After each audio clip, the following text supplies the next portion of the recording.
നിന്റെ തൊണ്ടയിൽ ആഹാരം കുടിക്കും. അപ്പൊ തൊണ്ടയിൽ ആഹാരം കുടിക്കുമ്പോൾ നിനക്ക് എങ്ങനെയായിരിക്കും നിന്റെ റെസ്പോൺസ്? നീ എന്ത് ചെയ്യും? ആദ്യം നമ്മൾ ചുമക്കുകയോ ചെയ്യും.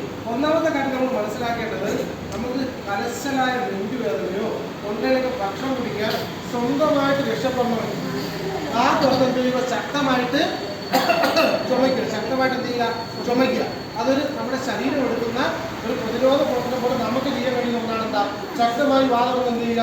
ചുമയ്ക്കും. അപ്പൊ ചുമയ്ക്കാൻ നേരത്തൊക്കെ സാധാരണ രീതിയിൽ പാർശ്വരീകരണത്തിൽ പുള്ളിയൊക്കെ ഓക്കെ ആവും. ഇല്ലെങ്കിൽ നമുക്ക് ഇങ്ങനെ ഒരിക്കലും ചെയ്യരുത്. പകരം എന്ത് ചെയ്യണം? വേണ്ട, ഇത് ഈ വശത്തായിട്ട് എന്ത് ചെയ്യണം? നമ്മൾ ഈ കൈപ്പാത്രം ഇങ്ങനെ അറങ്ങി കൊടുക്കല്ല, കൈപ്പാത്രത്തിലേക്ക് എന്ത് ചെയ്യുക? വേണ്ട, ഈ തട്ടാവിന് വലിയ വേദന എടുക്കത്തില്ല. എന്ത് ചെയ്യുക? തട്ടി കൊടുക്കുക. ഇവിടെയാണെങ്കിൽ തട്ടാളെ ആരും പോയി മണ്ടേ തട്ടല്ലേ. കേട്ടാ, സ്വന്തമാണെങ്കിൽ ഇങ്ങനെ തട്ടാവും. സ്വന്തമായിട്ട് ചെയ്യാൻ പറ്റുന്നത് ശക്തമായിട്ട് എന്ത് ചെയ്യുക? ചുമക്കുക. അതാണ് നമുക്ക് ചെയ്യാൻ പറ്റുന്നത്. ഓക്കെ. അപ്പൊ ഇത് കഴിഞ്ഞിട്ട് അപ്പൊ എന്ത് ചെയ്യുന്നു? ഇതിലൊന്നും പുള്ളി നോർമലാവുന്നില്ല. പുള്ളിക്ക് ഈ ഭാഗത്തായിട്ട് ഫുഡ് പൂർണ്ണമായിട്ട് കുടുങ്ങിയെന്ന് കഴിഞ്ഞാൽ നമുക്ക് ഇങ്ങനെ പിടിച്ച് ബെഞ്ചായിട്ട് കണ്ണ് തള്ളി നിൽക്കും.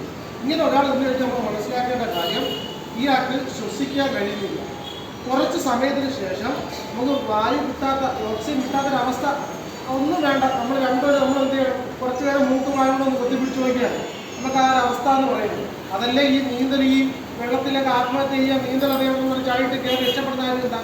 അപ്പോൾ ഈ അടുത്ത സമയത്തും രണ്ടുപേരും, ഒരു യുവതി യുവാവും കൂടെ ചാടി, യുവാവ് മരിച്ചു, യുവതി നീന്തി കയറി, അങ്ങനെ തിരിച്ച് കേട്ടിട്ടില്ലേ? അതിന് കാര്യം എന്താ? ആരാണെന്നാലും ഈ പറയുന്ന സാഹചര്യം കഴിയുമ്പോൾ നീന്തൽ അറിയാമെങ്കിൽ രക്ഷപ്പെടും. അതാണ് അതിൻ്റെ കേസ്. അത് റിഫ്ലക്സ് ആക്ഷനാണ്. അപ്പോൾ എന്ത് ചെയ്യുന്നു? നമ്മൾ ഈ പറയുന്ന പൂർണ്ണമായിട്ടും ആഹാരം കുടുങ്ങി കഴിഞ്ഞാൽ ഇതായിരിക്കും സിമ്പിള്. അപ്പോൾ ഈ ഇങ്ങനെ നിൽക്കുന്ന ആള് കുറച്ച് സമയത്തിനകം തന്നെ ഈ പറയുന്ന ഓക്സിജൻ കിട്ടാതെ ബോധരഹിതനാവാൻ ചാൻസ് ഉണ്ട്. അപ്പോൾ ഇവന് രക്ഷിക്കണമെങ്കിൽ നമ്മൾ എന്ത് ചെയ്യണം? ഫസ്റ്റ് എയ്ഡ് കൊടുക്കും. അവന് ഫസ്റ്റ് എയ്ഡ് കൊടുക്കണമെങ്കിൽ ഇങ്ങനെ നിൽക്കുന്ന ആൾക്ക് അവിടെ പിടിച്ചു നിന്നു. ഓക്കെ, പറഞ്ഞ പോലെ ആ പുള്ളി ആഹാരം കുടിക്കുകയാണ്. അതായത് നമ്മൾ ഒരു ഫസ്റ്റ് എയ്ഡ് നല്ല ചടുലത വേണം. അതുപോലെ തന്നെ എന്താ?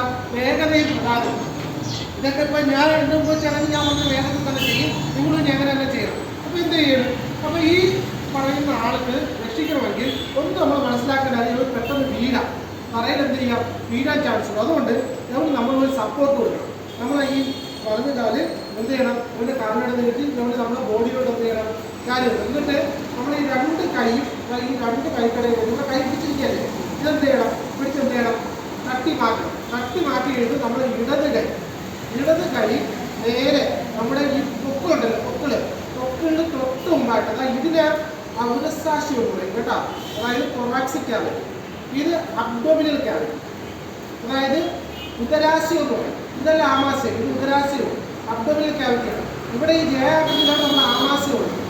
ഇത് കൊടുത്ത് നമ്മൾ ഉടലെന്ന് പറയാം. ഓക്കെ. അപ്പോൾ ഈ സ്ഥാനത്തിന് രണ്ടായിട്ട് തിരിക്കുന്നത് ഇവിടെ ഡയഫ്രം എന്ന് പറഞ്ഞൊരു ഭാഗമുണ്ട്.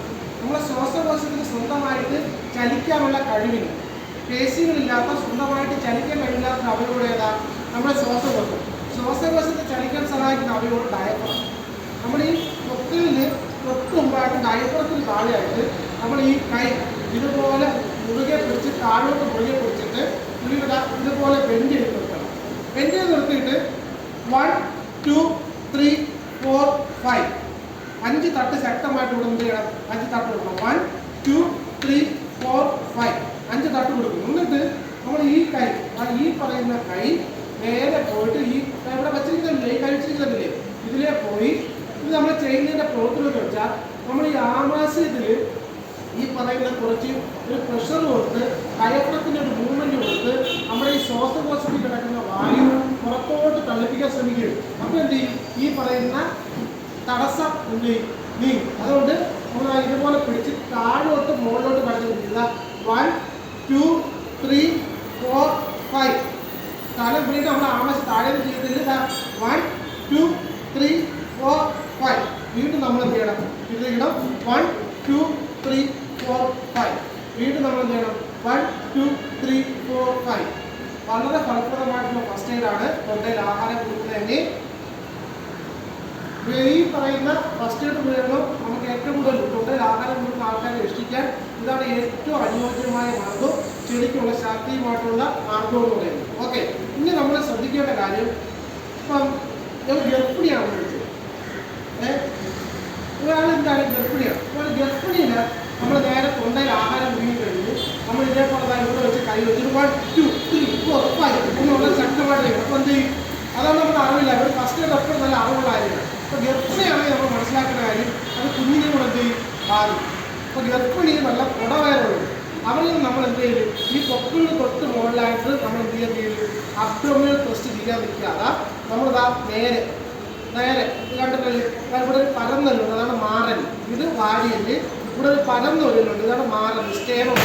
ആ മാറലിൻ്റെ ഭാഗത്തായിട്ട് എന്ത് ചെയ്യണം? നമ്മൾ എന്ത് ചെയ്യണം? 1 2 3 4 5. ഇത് ആർക്കാണ്? ഗർഭിണികൾക്ക് നല്ല വയറുള്ളൂ. അവർക്ക് എന്ത് ചെയ്യണം? 1 2 3 4 5 ഇവിടെ കൊടുക്കണം. ഓക്കെ, ബാക്കി എല്ലാവർക്കും എന്ത് ചെയ്യാം? സാധാരണക്കാർക്ക് എന്ത് ചെയ്യാം? 1 2 3 4 5. നേരെ എന്ത് ചെയ്യണം? 1 2 3 4 5. 5 തവണ നമ്മൾ എന്ത് ചെയ്യണം? ഈ പറയുന്നത് അബ്ഡോമിനൽ ത്രസ്റ്റ്, ഇതേപോലെ സ്ലാപ്പിംഗ് എന്ന് പറയുന്നത്. ഈ അടിക്കുന്നതിന് സ്ലാപ്പിംഗ് എന്നും ഇതിന് അബ്ഡോമിനൽ ത്രസ്റ്റ് എന്ന് പറയും. എന്നിട്ട് നമുക്ക് താഴെ നോക്കാം. ഏകദേശം ഒരു പറയുമ്പോൾ എന്ത് ചെയ്യും? ഈ ഫസ്റ്റ് എയ്ഡിൽ തന്നെ എന്ത് ചെയ്യും? നോർമലാണ്. ഈ ഫസ്റ്റ് എയ്ഡിൽ തന്നെ എന്ത് ചെയ്യും? നോർമലാണ്. ഒന്ന് കൂടുതൽ തപ്പി നോക്കുക, ചെയ്യുന്നില്ല, വിളിച്ചു നോക്കുക. ഇങ്ങനെ എന്നാൽ അപ്പോഴും മനസ്സിലാക്കാം സംഗതി സീരിയസ് ആണ്. അപ്പോഴേ നമ്മുടെ ചടങ്ങുകളാവണം. എന്തെങ്കിലും വേണം? നടക്കണം, തട്ടിമാക്കണം, നിൽക്കണം. 1 2 3 4 5. നേരെ എന്ത് ചെയ്യണം? 1 2 3 4. അത് വളരെ എന്താ സ്പീഡപ്പായിട്ട് നമ്മൾ ചെയ്യണം. ഇങ്ങനെയാണ് നമ്മൾ തൊണ്ടയിൽ ആരെങ്കിലും ഒരാളെ നമ്മൾ എന്ത് ചെയ്യാറുള്ളത്? രക്ഷിക്കാറുള്ളത്. ഇത് മുതിർന്നവരാണ്. ഇവരൊക്കെ തൊട്ട് നമുക്ക് എന്ത് ചെയ്യാം? ഇങ്ങനെ ചെയ്യാം. ഇനി ഒരു കുഞ്ഞാണ് വിളിച്ചു